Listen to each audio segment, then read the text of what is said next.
حضرت خدیجۃ الکبریٰ رضی اللہ تعالی عنہا کے فضائل و مناقب یوں تو بے شمار ہیں۔ میں چند باتیں حصول برکت کے لیے اپنے سامعین کی خدمت میں نظر کرنا چاہوں گا۔ آپ رضی اللہ تعالی عنہا حضور نبی کریم صلی اللہ علیہ وسلم کی بہترین خیر خواہ اور بہترین مشیر تھیں، اور حضور صلی اللہ علیہ وآلہ وسلم بھی آپ سے بے پناہ محبت فرمایا کرتے تھے۔ حضرت خدیجۃ الکبریٰ رضی اللہ تعالی عنہا کی زندگی کو جب ہم دیکھتے ہیں تو ہمیں معلوم ہوتا ہے کہ ہر مشکل وقت میں آپ نے حضور نبی کریم صلی اللہ علیہ وسلم کی دلجوئی کی، اور حضور نبی کریم صلی اللہ علیہ وسلم بھی آپ کا ذکر اچھے الفاظوں سے کیا کرتے تھے۔ عزیزان محترم، ایک بیوی کی پہچان مشکل وقت میں ہوتی ہے کہ جب شوہر کا مشکل وقت آ جائے تو بیوی اس کے ساتھ کیسا سلوک کرے اور کس طریقے سے اس کے ساتھ میں وفا کرے۔ حضرت خدیجۃ الکبریٰ رضی اللہ تعالی عنہا کی زندگی کو جب ہم دیکھتے ہیں تو اللہ کے رسول صلی اللہ علیہ وسلم کی زندگی میں جب بھی آپ پر مشکل وقت آیا تو حضرت خدیجۃ الکبریٰ رضی اللہ تعالی عنہا نے ہمیشہ آپ کی دلجوئی فرمائی، ہمیشہ آپ کو ہمت دی اور ہمیشہ آپ کی حوصلہ افزائی کی، اور یہاں تک کہ آپ کی سیرت طیبہ ہمیں بتاتی ہے کہ جب اللہ کے رسول صلی اللہ علیہ وسلم کی زوجیت میں آ گئیں، جب آپ کا نکاح حضور سے ہو گیا اور جب آپ ام المومنین بن گئیں، مومنوں کی ماں بن گئیں، حضور علیہ السلام کی زوجہ بن گئیں، تو اس کے بعد آپ نے اپنا سارا مال اللہ کے رسول صلی اللہ علیہ وسلم پر قربان کر دیا، اللہ اور اس کے رسول پر قربان کر دیا۔ عزیزان محترم، حضور نبی کریم صلی اللہ علیہ وسلم نے ام المومنین حضرت خدیجہ رضی اللہ تعالی عنہا کے متعلق فرمایا کہ جب مشرکین کو میری باتیں ناگوار گزرتیں اور مجھے تکلیف پہنچاتے تو اس وقت خدیجہ میری دلجوئی کیا کرتی تھی اور میری ہمت بڑھاتی تھی، اور اس کی اس دلجوئی سے میرے دل کو قرار آ جایا کرتا تھا۔ یہ کتنی بڑی بات ہے کہ ابتدائی دور میں جب اللہ کے نبی صلی اللہ علیہ وسلم نے اعلان نبوت فرمایا اور کفار مکہ، کفار و مشرکین کو جب آپ نے دعوت توحید دی، اللہ کی طرف بلایا اور اعلان نبوت کیا، اسلام کی طرف دعوت دی، تو اس وقت پورا مکہ اور مکہ کے کفار جب آپ کی بات کو سننا پسند نہیں کرتے تھے، آپ کی بات کا انکار کر دیا کرتے تھے، آپ کی بات کا مذاق اڑایا کرتے تھے، آپ کی بات کو اگنور کیا کرتے تھے، اس وقت میرے آقا خود فرماتے ہیں کہ حضرت خدیجۃ الکبریٰ، حضرت خدیجہ میری دلجوئی کرتی، مجھے ہمت دیتی اور میری حوصلہ افزائی کرتی، اور اس کی دلجوئی سے، اس کے ہمت دینے سے مجھے بہت قرار ملا کرتا تھا۔ سبحان اللہ۔ ام المومنین حضرت خدیجہ رضی اللہ تعالی عنہ دین اسلام قبول کرنے والی پہلی خاتون ہیں، اور آپ اس وقت ایمان لائی جب کوئی بھی ایمان نہ لایا تھا۔ اس وقت آپ نے اسلام کو قبول کیا، اور اس وقت آپ اسلام لے کر کے آئی جس وقت کسی اور نے اسلام کو قبول نہیں کیا تھا۔ آپ پہلی ایسی خاتون ہیں کہ جنہوں نے اللہ کے رسول صلی اللہ علیہ وسلم کی دعوت پر اسلام کو قبول کیا، اسلام کو اپنایا۔ امام بخاری رحمہ اللہ ایک بہت ہی پیاری اور خوبصورت روایت کو لے کر کے آتے ہیں، اور وہ روایت یہ ہے کہ ام المومنین حضرت سیدہ خدیجہ کے وصال کے بعد ان کی بہن حضرت ہالہ رضی اللہ تعالی عنہا ایک مرتبہ کسی کام سے حضور کی بارگاہ میں تشریف لائیں، اور حضور کی بارگاہ میں جب تشریف لائیں تو اللہ کے رسول صلی اللہ علیہ وسلم نے حضرت خدیجہ کی بہن یعنی ہالہ کی آواز کو جب سنا، اور حضرت ہالہ کی آواز جب حضور کے کانوں میں پہنچی تو آپ کو حضرت خدیجہ کی یاد آ گئی، اور روایت کے الفاظ ہیں کہ اللہ کے رسول صلی اللہ علیہ وسلم کی آنکھیں اشکبار ہو گئیں، آپ رونے لگ گئے، کیونکہ حضرت ہالہ کی آواز حضرت خدیجہ سے ملتی تھی۔ آپ نے جب اس آواز کو سنا تو آپ کو فوراً اپنی زوجہ ام المومنین حضرت خدیجۃ الکبریٰ رضی اللہ تعالی عنہا کی یاد آ گئی۔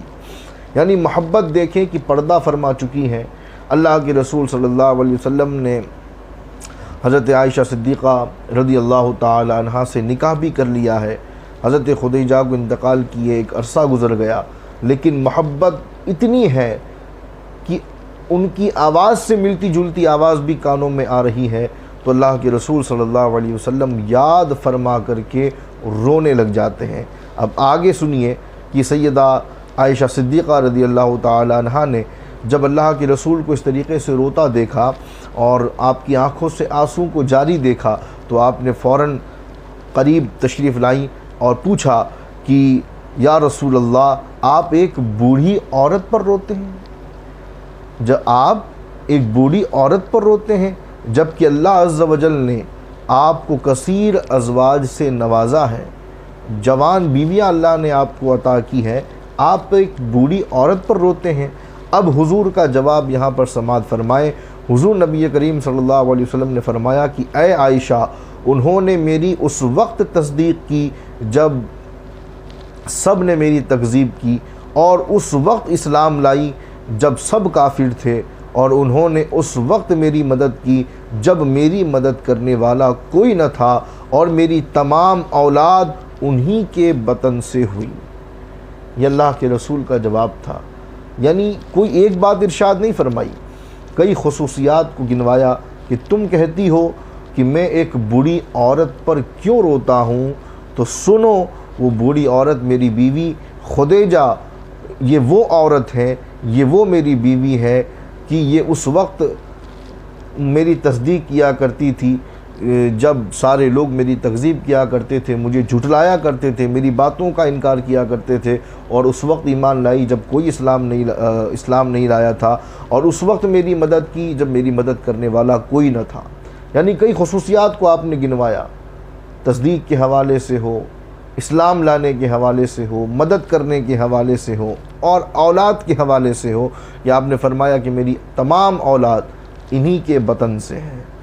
یعنی یہ محبت اللہ کے رسول صلی اللہ علیہ وسلم کے دل میں تھی اپنی زوجہ ام المومنین حضرت خدیجہ الکبریٰ رضی اللہ تعالی عنہا کے بارے میں۔ اور عزیزان محترم، اور بھی بہت سی روایات ہیں، بہت سے فضائل ہیں، بہت سے مناقب ہیں۔ میں چند باتیں سیرت کے حوالے سے مزید عرض کرنا چاہوں گا کہ حضرت خدیجہ الکبریٰ رضی اللہ تعالی عنہا کی سیرت ہمیں بتاتی ہے کہ جب اللہ کے رسول صلی اللہ علیہ وسلم نے اعلان نبوت فرمایا، اور جیسا کہ میں روایات میں بیان کر چکا ہوں کہ تمام کفار و مشرکین آپ کی باتوں کا انکار کیا کرتے تھے، آپ کی تکذیب کیا کرتے تھے، آپ کو معاذ اللہ جھٹلایا کرتے تھے، آپ کی باتوں کا مذاق اڑایا کرتے تھے، آپ کو معاذ اللہ پاگل، مجنون، نہ جانے کیا کیا کہا کرتے تھے۔ ایسے دور میں ایک بہترین بیوی ہو کر حضرت خدیجہ الکبریٰ نے بتایا، اور اللہ کے رسول صلی اللہ علیہ وسلم کی حوصلہ افزائی فرمائی۔ اللہ کے رسول صلی اللہ علیہ وسلم کی ہمت میں اضافہ آپ نے جو ہے کہ کیا، اور آپ کی ہمت کو بڑھایا، اور خود اللہ کے رسول صلی اللہ علیہ وسلم کا قول موجود ہے۔ یہاں جو میں عرض کرنے لگا ہوں آپ کے مال کے حوالے سے، چونکہ یہ ایک مشہور بات ہے، اور تاریخ میں بے شمار مورخین نے اپنی تواریخ میں ان باتوں کو لکھا ہے کہ حضرت خدیجہ الکبریٰ چونکہ حضرت خویلد کی بیٹی تھیں، اور حضرت خویلد جو آپ کے والد تھے وہ عرب کے اتنے بڑے تاجر تھے کہ پورے عرب میں آپ کا انویسٹمنٹ تھا، اور پورا عرب آپ کی بے پناہ عزت اور تکریم کیا کرتا تھا۔ تو جب ایک روایت میں ملتا ہے کہ کسی جنگ میں، زمانہ جاہلیت میں جو جنگیں ہوا کرتی تھیں، کسی جنگ میں شرکت ہوئی اور آپ قتل کر دیے گئے، آپ کا انتقال ہو گیا، تو اس کے بعد جو بزنس کا ذمہ تھا، جو تجارت کا جو ذمہ تھا، چونکہ تجارت بہت پھیلا ہوا تھا اور پورا عرب آپ سے مال لے کر کے تجارت کیا کرتا تھا، آپ کا انویسٹمنٹ اتنا زیادہ تھا کہ پورے اس علاقے میں، پورے مکے میں اور عرب کے اور بڑے بڑے علاقوں کو اگر شامل کر لیا جائے تو آپ سے بڑا تاجر اور آپ سے بڑا مالدار کوئی اور نہیں تھا۔ تو چونکہ انتقال ہو گیا، قتل کر دیے گئے، اب بزنس کا جو ذمہ تھا وہ حضرت خدیجہ الکبریٰ رضی اللہ تعالی عنہا کے ذمے آیا۔ اب چونکہ بزنس ہے، تجارت ہے، تو ظاہر ہے اتنے بڑی تجارت کو سنبھالنے کے لیے کوئی تو ہو، تو حضرت خدیجہ الکبریٰ کی کندھوں پر جب یہ ذمہ داری آئی، جب یہ بار آیا، جب یہ بوجھ آیا، تو آپ نے بخوبی اس تجارت کو کیا اور اس تجارت کو آگے بڑھایا، اور اس تجارت کو آپ نے ترقی دی، اور اس تجارت کو آگے لے جانے میں حضرت خدیجہ الکبریٰ نے ایک بڑا رول ادا کیا، ایک اہم کردار ادا کیا۔ آپ نے سنا ہے بارہا کہ حضرت خدیجہ الکبریٰ کے اونٹوں کی قطار اتنی لمبی ہوا کرتی تھی کہ کئی کلومیٹر تک آپ کے اونٹ مالوں سے لدے ہوا کرتے تھے، اور عرب کا، مکے کا کوئی ایسا گھر نہیں تھا کہ جو گھر حضرت خدیجۃ الکبریٰ کا مقروض نہ ہو، یا یوں کہہ لیا جائے کوئی ایسا فرد نہیں تھا، کوئی ایسا تاجر نہیں تھا کہ جس نے حضرت خدیجۃ الکبریٰ سے مال نہ لیا ہو اور تجارت نہ کی ہو۔ ایک بہت ہی پیاری سی روایت میرے ذہن میں آ گئی کہ جب اللہ کے رسول صلی اللہ علیہ وسلم نے اعلان نبوت کیا اور حضرت خدیجۃ الکبریٰ رضی اللہ تعالی عنہا جب آپ کی نکاح میں آئیں تو ایک وقت ایسا بھی آیا کہ اللہ کے رسول صلی اللہ علیہ وسلم بہت پریشان ہو گئے، اور پریشان ہو کر آپ کے چہرے پر غمگینی کے آثار ہیں، آپ کے چہرے پر ایک عجیب سی کیفیت ہے۔ جب آپ گھر میں آئے، حضرت خدیجۃ الکبریٰ نے آپ کو دیکھا تو پوچھ لیا کہ کیا بات ہے، بڑے پریشان نظر آ رہے ہیں آپ؟ تو اللہ کے رسول صلی اللہ علیہ وسلم نے اپنے معاملات کو بتایا کہ دیکھو،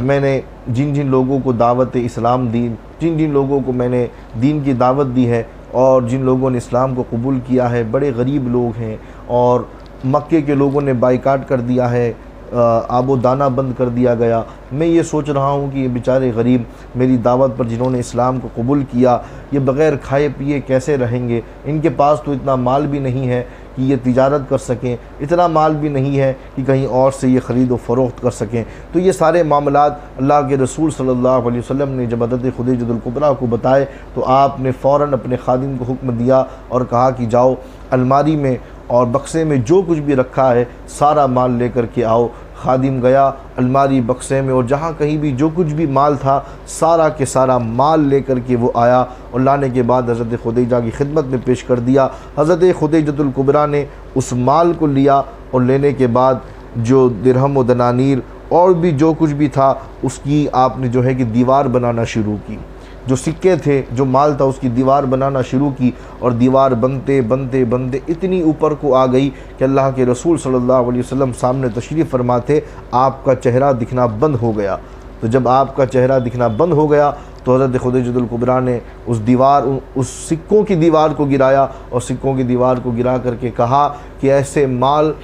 کی مجھے کوئی حاجت نہیں جو آپ کے دیدار میں رکاوٹ بنے۔ یا رسول اللہ، یہ سارا مال میں آپ پر قربان کرتی ہوں، آپ کو اختیار ہے کہ آپ اس مال کو جس طرح چاہیں خرچ کریں، جسے چاہیں عطا کریں، جتنا چاہیں عطا کریں۔ قرآن میں اللہ رب العزت نے ارشاد فرمایا کہ جب ہم نے آپ کو حاجت مند پایا تو آپ کو غنی کر دیا۔ تو آپ دیکھیں کہ اللہ کے رسول صلی اللہ علیہ وسلم کو جو اللہ نے غنی کیا وہ مال کس کا تھا، کس کے مال سے اللہ نے غنی کیا ہے؟ آپ خود دیکھ لیں، وہ مال حضرت خدیجۃ الکبریٰ کا تھا کہ جب اللہ کے رسول صلی اللہ علیہ وسلم کو آپ نے یہ مال عطا کیا اور اس مال سے جو اسلام کو تقویت ملی ہے، تاریخ شاہد ہیں، باتیں بہت سی ہیں۔ میں آخر میں بس یہی عرض کروں گا کہ آج کا یہ دن یعنی 10 رمضان المبارک یوم وصال حضرت خدیجۃ الکبریٰ، یہ جو دن ہے اس دن کو بڑے اہتمام کے ساتھ منائیں۔ اپنے گھر کی خواتین، اپنے گھر کی بچیوں کے سامنے حضرت خدیجۃ الکبریٰ کی سیرت کو رکھیں،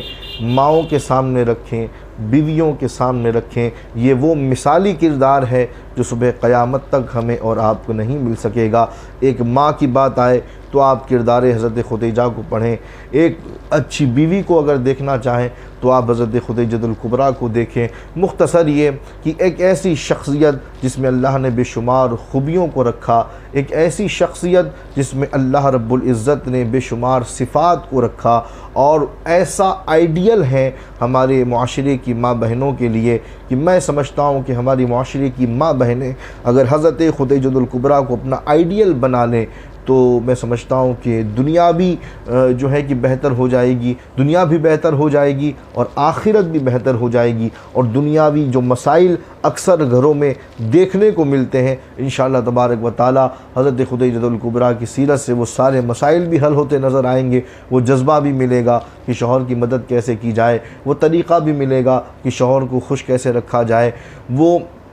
وہ چیزیں بھی سیکھنے کو ملیں گی کہ جب شوہر پریشان ہو تو اس کی دل جوئی کیسے کی جائے۔ بہرحال آخر میں اللہ کی بارگاہ میں دعا ہے کہ مولا تبارک و تعالی ہمیں سیدہ خدیجۃ الکبریٰ کے فیضان سے خوب مالا مال فرمائے، اور ہماری ماں بہنوں کو، ہمارے معاشرے کی خواتین کو آپ کی سیرت طیبہ سے اکتساب فیض کی اللہ رب العزت توفیق عطا فرمائے۔ اللہ کی بارگاہ میں دعا ہے جو کچھ میں نے کہا آپ نے سنا، اللہ قبول فرما لے۔ السلام علیکم ورحمۃ اللہ وبرکاتہ۔